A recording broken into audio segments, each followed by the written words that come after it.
Sometimes it feels like collecting frequent flyer points, hotel points, or even credit card points is a hassle and a lot of work. And it begs the question, is it really worth it in the end? Well, I'm going to walk you through my points balances as they stand today, because I think that will help us answer the question.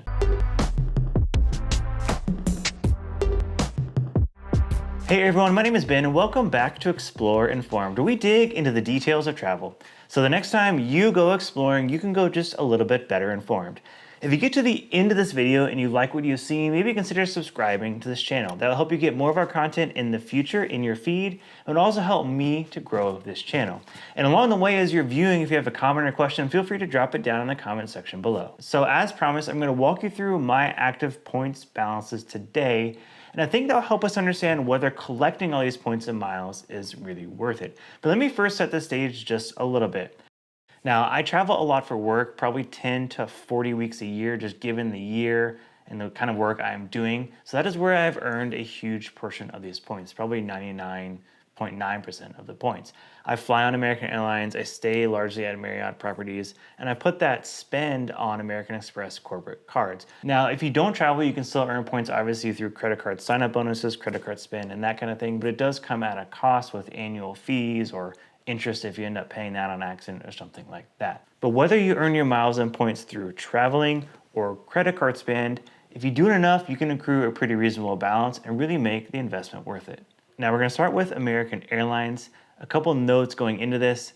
I fly only domestically and I really only fly economy. So the miles you're going to see in just a minute are a reflection of those travel patterns. I do not travel internationally really, at least for work, and I don't do so in premium classes. If you are someone who travels internationally and in a premium class, you've probably earned and accrued far more miles than me. But regardless, traveling 10 to 40 weeks a year in economy still accrues a lot of points that have been a huge value for me and my family. So as of today, I have 444,686 Advantage miles in my American Airlines Advantage account. In terms of relative value, 444,000 American Airlines miles can be redeemed for as many as 17 round-trip domestic economy awards and 2 to 4 international business awards, depending on how those price. Now, all of that is really subject to change. We've talked about on this channel before how all the airlines are moving to dynamic award pricing, which means that the price of an award is no longer fixed and is often tied to the value or price of that ticket. As a result, it's now much harder to forecast kind of what kind of value you can get from your miles and points in the future because prices are kind of changing and fluctuating. But more you have, the greater value you can get in return for those miles. Now let's talk a little bit about Marriott. I spend all my nights away generally at Marriott's. Not because I necessarily love the brand. I honestly prefer Hyatt as a brand and value more. But there are just a ton of Marriotts around, and wherever I need to go, I will find a Marriott, and I can't say that about Hyatt. Now, as of today, I have 747,171 Marriott points. Now, those 747,000 Marriott points are a combination of recent earnings at actual Marriott properties and legacy Starwood points from their SPG program before they merged with Marriott. When Starwood did merge with Marriott, each Starwood point became worth, I think, 3 Marriott points, which boosted my balance a good bit when they were finally combined. Now, in terms of redemption value, I can get as many as 149 off-peak free nights at a Category 1 property, or as few as, or many as, depending on how you look at it, 7 peak nights at a Category 8 property, which is the current top tier in the Marriott program. Now, I have no plans on spending 149 points at a Category 1 property. I'll probably spend those miles somewhere in between a Category 1 and a Category 8. By the way, that's a good week or many weeks at a Marriott property with the points I have today in my balance. Now let's talk a little bit about Hyatt. Again, I don't stay there as much as I would like, as I mentioned previously.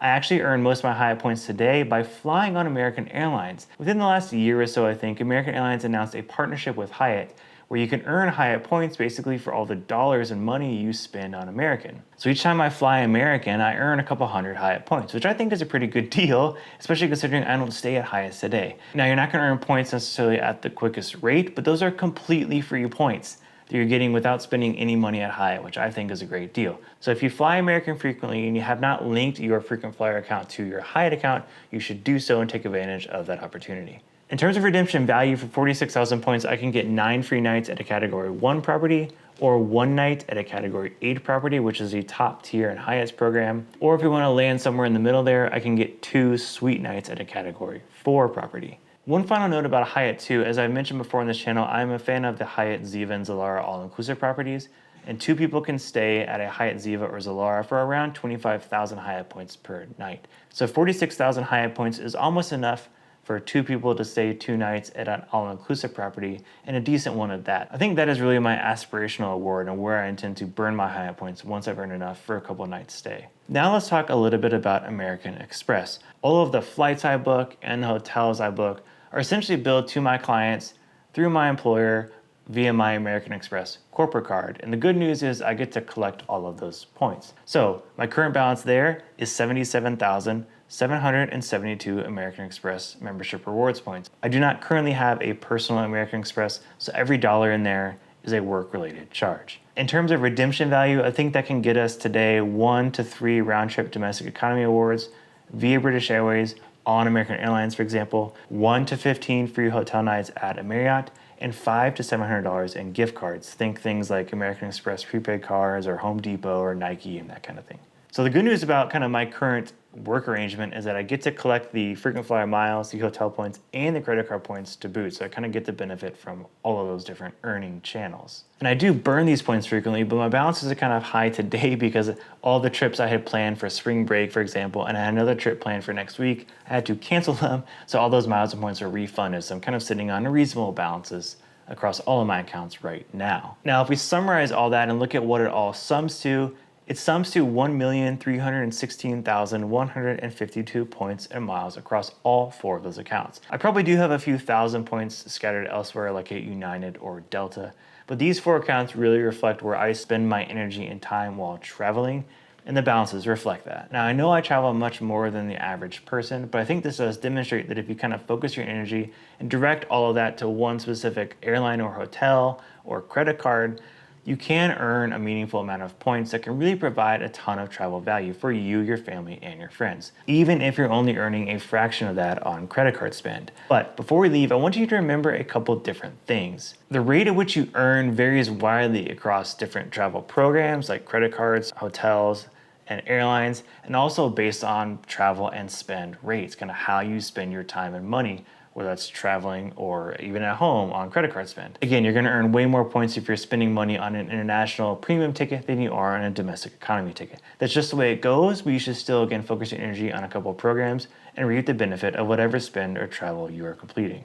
2, as I mentioned before here, not all points are created equal. One American Airlines point is not equal to a Marriott point, and that's not equal to an American Express membership rewards points, but that's perfectly okay. Accrue what you can and benefit from that. So I just want you to keep that in mind. I know I sum them all up, but again, they're not all equal. I just kind of want to demonstrate that you can accrue a decent balance. Now, if you want to know what these miles and points are worth, there are a number of frequent flyer blogs that will actually assign a value to each point. A popular one is The Points Guy, that is thepointsguy.com.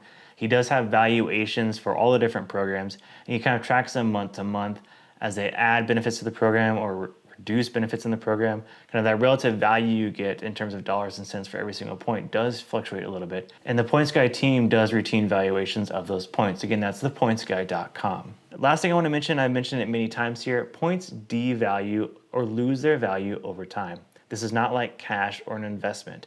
They don't increase in value. Airlines and credit card programs and hotels increase the costs associated with redeeming those points on a routine basis, which devalues points over time. So points are meant to be used, not saved. Again, if you hold points for years, for example, the cost of an award may go up 10, 20, 30, 40, 50%, maybe even double or triple. So if you use them now, you're gonna get more value than you will in the future. So points are not to be saved, they are to be spent. Anyways, that is all we have for this video. I hope it was helpful and provided a little bit of an insight into what you can get if you really save all your miles and points. I hope this information was meaningful, and if it was, let me know down in the comments section below. As usual, you can find us on the socials at ExploreInformed, and you can support us on our website at ExploreInformed.com. Thank you guys so much for watching, and I will see you next time.